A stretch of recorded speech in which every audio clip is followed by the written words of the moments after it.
So we're about to dive into this incredible paradox. We're talking about a Jesuit priest who becomes a federal fugitive, a man of peace who ends up on the FBI's most wanted list. I mean, how on earth does that happen? Well, let's find out. And that, right there, is the big question, isn't it? It's not just about what he did, but what was going on beneath the surface that drove him to do it. And the answer, at least according to our source material today, isn't in some dusty biography. Nope, it's actually found on a map. So first, let's get a handle on the man himself, Daniel Berrigan. He was a Jesuit priest, a respected poet, but what really made him famous was his anti-war activism. He was part of a group called the Catonsville Nine. Now, in 1968, he and 8 others walked into a draft board office. They literally grabbed hundreds of draft files, took them out to the parking lot, and set them on fire with homemade napalm.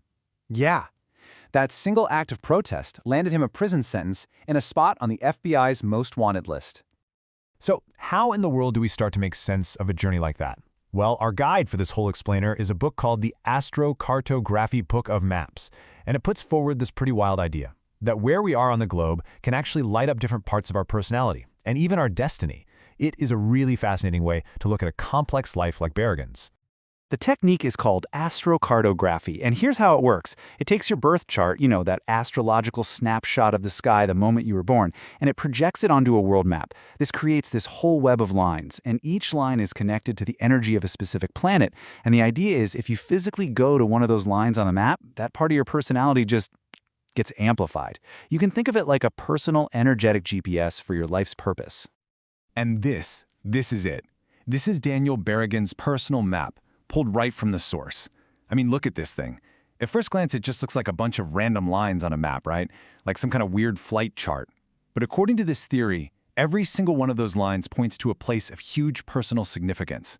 A place that just might explain why this priest felt drawn to such radical action in these very specific spots around the globe. All right, so let's actually trace a few of these lines and see where they take us. We're going to look at 3 key locations that really define Berrigan's path from priest to fugitive, and see what the map has to say about them. Okay, this is where it gets really interesting, because the map starts to line up perfectly with his life story. You see France? That's where he supported striking factory workers. And right over it, you've got his Mars and Neptune lines, which the source interprets as militancy for idealistic causes. Then there's Washington, D.C., where he was constantly challenging the government. His lines for revolution and justice cross right there. But maybe the most powerful line of all is the one over Southeast Asia. Over Vietnam, Berrigan had what's called a moon ascendant line. Now this part is absolutely key. The source says that moon lines point to places where our empathy, our feelings for other people's suffering, become so powerful, so overwhelming, that you feel you have to do something, even if it means sacrificing yourself. So for Berrigan, this suggests his protest wasn't just political.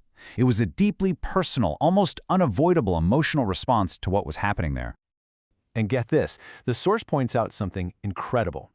Berrigan wasn't the only one. Jane Fonda, another very famous and very controversial anti-war activist from that time, she had the exact same moon ascendant line running right through Vietnam. The map suggests that this shared energetic connection is a huge clue as to why both of them felt this intense, self-sacrificing drive to protest the war. Okay, now let's zoom in on the main event. Baltimore, Maryland. This is where he and the Catonsville Nine burned those draft records. And according to this map, that specific city was basically a cosmic pressure cooker for him, a place where 2 totally opposite energies in his chart smashed right into each other. So you've got this collision of 2 major forces. In Baltimore, his Uranus line was firing on all cylinders. That's the planet of rebellion, of breaking the rules. But it was happening from a place of deep inner conscience. At the exact same time, his Jupiter line, the planet of moral justice, was influencing his public reputation. And according to the source, this is exactly why people saw him in 2 completely different ways. He was both an anarchist breaking the law and a moral hero standing up for a higher cause. The source even says this Jupiter energy gave him a kind of protection, maybe explaining his eventual parole. Okay, so we've been looking at the external map, right? The geography of his life. Now, the source material invites us to go a layer deeper, to look at the inner blueprint, his personal birth chart. This is the source code for that entire world map. And here it is. This is his birth chart. If the world map is the GPS, this is the engine room. The map showed us where his energy would pop up, but this chart is supposed to tell us what that energy is made of. And as the source breaks it down, Berrigan's chart is just wired for tension. It's built right in. The main feature, really, the absolute powerhouse of his personality as described here, is this super tense astrological pattern called a T-square. Think of it like a cosmic tug-of-war happening inside one person.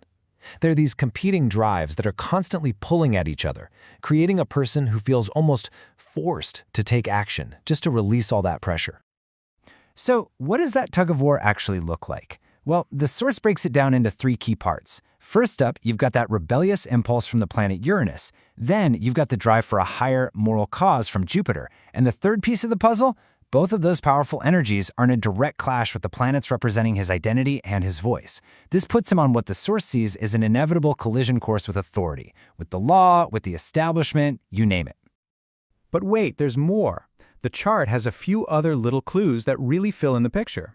His Mars, the planet of action, is in Gemini, the sign of communication. So his fight was always going to be with words and documents. He had a Scorpio rising, which paints him as a man of crises, someone naturally drawn to intense life-or-death struggles. Even his Venus, which is all about his values, was in the fiery sign of Aries, suggesting his approach to service was more like a warrior than a pacifist. So when you piece all of this together, the portrait that emerges is what the source calls a non-violent warrior. It paints a picture of a man whose weapons were never going to be physical, but whose inner drive for a righteous, idealistic fight was just undeniable. His sword was his mind and his pen. So what's the point of all this? I mean, what does this mean for you or me? Well, the book isn't just about historical figures. It basically offers a key to read anyone's map. It suggests that if you're looking for, say, career success, you might want to check out places on your Sun or Jupiter lines. If you're looking for love, you'd look to your Venus lines. Spiritual depth? Neptune. It completely reframes how we think about location. It's not just a place to live, it's a place where you can intentionally go to activate a specific part of yourself. And that's really the big idea we're left with here. It's a pretty unconventional way to look at a life, for sure. But it presents our world not as just some random backdrop, but as a dynamic stage that's actually interacting with our own inner nature. And it kind of makes you wonder, doesn't it? If you had a map like this for your own life, what places would be all lit up? Where would it be telling you to go?